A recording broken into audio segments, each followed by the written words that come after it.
Good afternoon and thanks for joining us. I'm Judy Simpson. If you were with us yesterday on the program, you know that our focus was on the issue of kinship care. We learned that there are about 7,000 Vermont children who live with a grandparent or other relative, and that is a growing trend. To go a little bit further into the issue, we've asked our kin care specialist to be with us again this afternoon. I want to welcome back Joan Vance from UVM Extension and Deirdre Rizok from UVM's Child Welfare Training Partnership. Thanks so much for being with us again. Thank you. Joan, tell us a little bit about what kinship care is. Kinship care is the circumstance where a child is taken care of by someone other than their birth parents. It can be family members, it can be grandparents. It's most often actually grandparents, grandmothers of either the maternal or the paternal side. It can be aunts, uncles, even siblings, sometimes grown siblings. And it can also include a category called fictive kin, because sometimes someone that the child knows well, either a preschool teacher or a neighbor or friend, coach, teacher, takes the child, and all of those things are covered under the title kinship care. And so kinship care is on the rise. Why are some of the reasons for that? I think there are a lot of reasons. One reason is just economics. I think a lot of young people are not able to have their own independent home and move in with their parents and their children. So some of those are three-generation families, but some are families that have been impacted by substance abuse, mental illness, incarceration. Military service has been a growing and now a reducing cause in Vermont. And so all of those things, I think, play a role.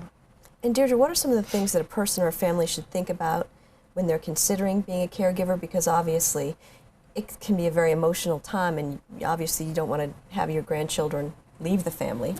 There are many things to think about. Yesterday, we looked at the idea that roles change and that family dynamics are affected by kinship care, and so those are things to really pay attention to. And then we also looked at adjusted parenting, which means really looking at the needs of this child as opposed to your prior experience as a parent.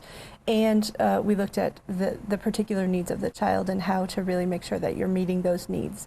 Today I want to focus on the idea of financial impact, self-care, and other ways to be part of a child's life, and then also the rewards of caregiving. So financial impact. In some types of kinship care, there are some financial assistance, but in others there's really not.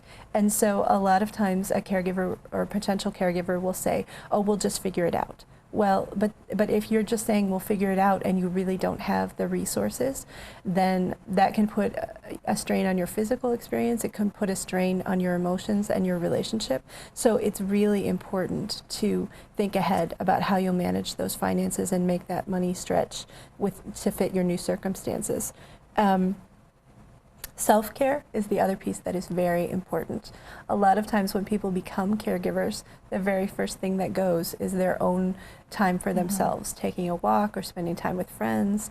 So it's really important to think about how you will manage that, because if your well goes dry, so to speak, then you're not only more susceptible to becoming ill yourself, you might be stressed out, you might become depressed, and you're not taking very good care of this child. So that puts the child at greater risk as well. So self-care is really important. Is there an element, when we talk about self-care, of guilt from the caregiver, feeling like they have to provide this child with everything and they have to be everything for the child because, you know, of the circumstances? Of course. They have to make up for anything that's gone wrong in the child's life, too. Yeah. And they maybe feel guilty if they want to take an afternoon off or a weekend off? Yes, sometimes. And we also know that a lot of times, particularly if these are grandparents or people that are somewhat older, their own health issues become secondary. They become secondary to the child. And so sometimes we see people whose health really declines. And while that might have worked when you were in your 20s raising children, when you're in your 60s or 70s raising children, it's a whole other ballgame. It's pretty critical sometimes, yeah. And also you mentioned different ways to be part of a child's life. You know, it's really important for families to talk together, if possible, about how they can care for this child, because it doesn't necessarily have to be all or nothing. It could be that more than one family member is caring for this child in some way. It could be that one person is really the homework person, that one person is the weekend person. So it really doesn't have to be there's one person and then everybody else falls by the wayside. So it's important to think about that. And then also, you know, the rewards of caregiving. We've looked a lot at some challenges that are involved in caregiving, but it's also important to remember that there really are rewards. You're building, ideally, a stronger relationship with this child and potentially with other family members as well. You're learning skills that you might not have learned in another circumstance. You're learning strengths that you might not have known you had. You have the opportunity to meet different caregivers and form friendships with them.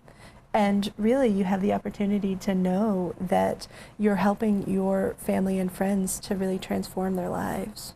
So it sounds like you really need, if you're going to be doing this, you really need a game plan. You need to think about all these issues at a very emotional time, I would think, but there are resources available. What can people do? It kind of depends on what the legal status is of their guardianship, but there are a number of resources out there. I think the first thing that I would do is call Vermont Kinship parents to talk with them about what my circumstances are and what things might be available. If your child is in the child welfare system, and you can, as a kin caregiver, become a foster parent, and then you would have access to all of those resources and a social worker as well to help guide you through that. If you're not within that system, then calling Vermont Kinship parents, going on the website, finding a support group, looking at Deidre's beautiful blog, Voices at the Table, all of those things are possibilities. But I think that, as you say, the sooner the better. And we have heard very sad stories about people who have spent down their retirement when, in fact, to provide child care, because they didn't realize that child care in their particular circumstance was available to them. So I think the sooner you can find out what all is available to you, the better. So can you make the decision to have the child go into foster care and be the foster parent? That could be part of your decision. You would not have the choice about whether the child goes into foster care or not. The child welfare folks do that. You may get the option at the time a child is taken into custody, or even temporary custody, emergency custody of the child welfare system. You may have the opportunity to do that. And so I guess part of the issue is, and every case is different, but part of the issue is maybe you're thinking you're just going to do this for the short term, a couple months, maybe a year. But then that's not the case. Often we find that people thought at the very beginning it would just be for a little while. It might be for 3 months, or, as you say, maybe a year. And then that doesn't work out that way. So in the meantime, decisions have been made and things have been set up in such a way that your family maybe suffers financially, if nothing else. Yeah, what are some of the things that people should consider right off the bat when they're thinking about being a kin care? I think that at the very beginning, if you have the choice to talk with child welfare folks, if that is a possibility, make that decision very carefully, because there are a lot of positives to that, as well as there are pros and cons to both approaches. And that your legal status will determine a great deal about what resources are available to you. Another thing to find out right away is how much family support you may get, and what support there is in your community. And so, I'm sorry, go ahead. Oh, I'm sorry. Something that's important as you go through this process is really ask a lot of questions. Don't be afraid to ask questions, and don't be afraid to have people clarify things. Even if they're telling you something and you really don't understand it, ask again. And also take notes. Take notes on who you talked to and what they said, so that you can really refer to that later, because you'll think you'll remember, and then it's months later and you can't remember. So, and it's critical too to do this for the child as well, so that if you've got your ducks in order, it'll make it easier for the child as well. Yes, it will. And so what do people say that they need the most? I think there are two things people say they need the most. From an agency standpoint, they really need someone to talk to about what their legal options are, what their resources are, what they're entitled to through different legal statuses. That's one thing. And I've interviewed a lot of kinship parents kinship caregivers who just at the very beginning needed to talk to somebody about what does that mean. If I become a probate minor guardian, what does that mean? What does that mean in the long term? What does that mean in terms of resources? If I become a foster parent, what does that mean? And for all of those questions, those are sort of long-term questions, long-term impacts that, as you say, you might be in an emotional state when the decision comes to you. But it's important to get as much information, as Deidre says, ask until you understand it. That's one thing. And then from a standpoint of when you have care of a child, the one thing people need the most is a break. They need some respite. And there are some respite programs that are paid for throughout the state, but those may be difficult to access either because they're not available or because the time doesn't work. So if you have a family member who is a kin caregiver or a friend or someone that you know and you know that child, offer to take the child, give them a break. They need a timeout. A couple hours, maybe a weekend. A weekend would be wonderful. A couple hours would be great. And where can a person find a support group? The VCAP website is a great place to start. There are support groups throughout the state, and there are also individual caregivers who might be willing to talk with families as well. And so earlier this month, you were both part of the Vermont Kin as Parents Conference. What was the focus of the conference and why? The conference was called Parenting Revisited, Enriching the Journey.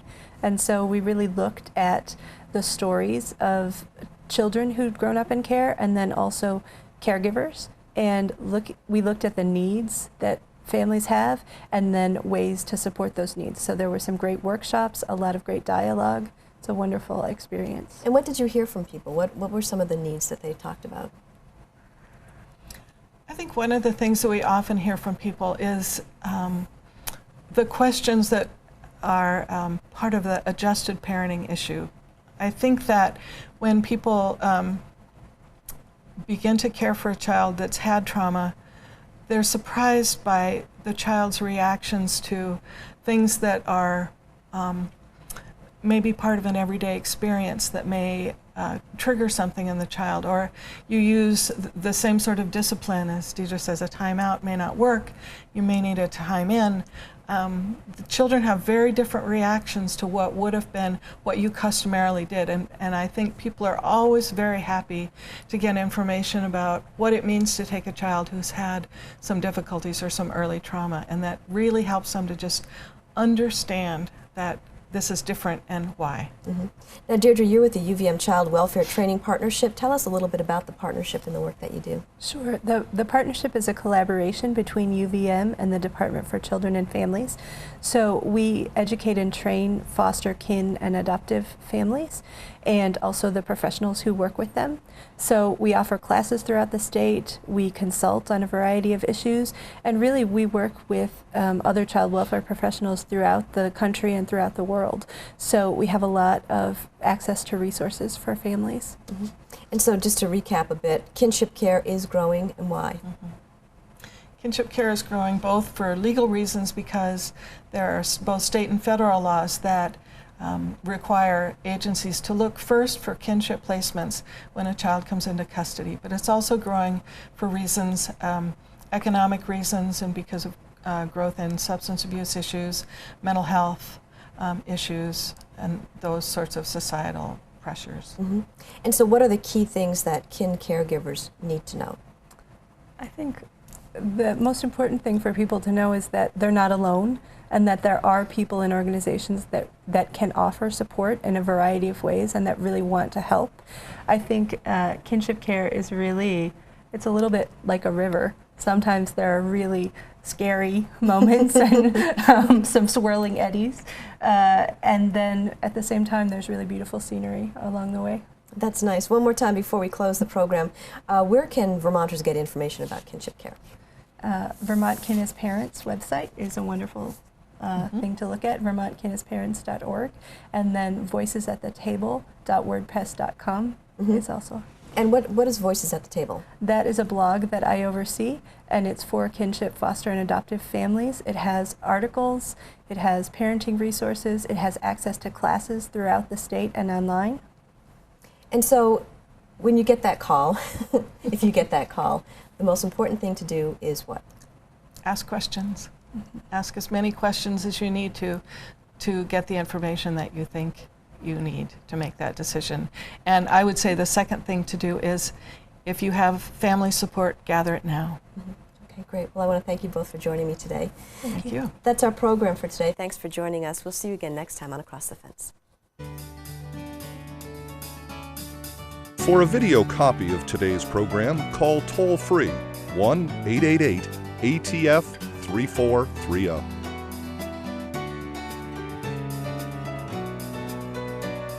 Across the Fence is brought to you as a public service by University of Vermont Extension and WCAX-TV.